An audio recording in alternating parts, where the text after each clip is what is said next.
Okay, here's a video to get the keypad code from your 2009 to 2014. Could be more, could be less years, but I know those years for a fact. The code is supposed to be in a card on your owner's manual, and a lot of times it's missing. This one was missing. I bought the truck used, so it wasn't there. There's two ways to find it. You could do it with a scan tool, which most people don't have, or on this particular model, you go on the passenger side, and there's a trim panel here. This trim panel is right here. You just move away the gasket, the door seal, and you don't even have to take this sill off. You just lift it up a little bit, and it slides out. Okay, and then there's another back piece.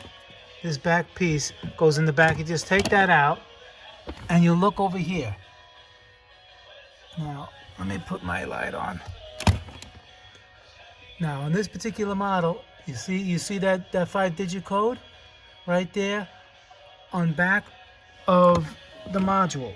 That's the power door lock module right here. It's screwed in. Sometimes it's in the back, the code, but it's right there. You see that 5-digit code?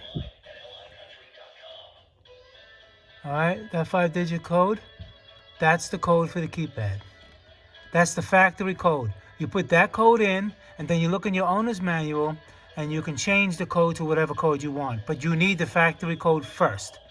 And if it's not in the glove compartment, in the owner's manual, there's a little card, which is always probably gone. That's how you get it. Another way to get it is if you had a scan tool, you will go into the power lock module, and it would also give you the same code.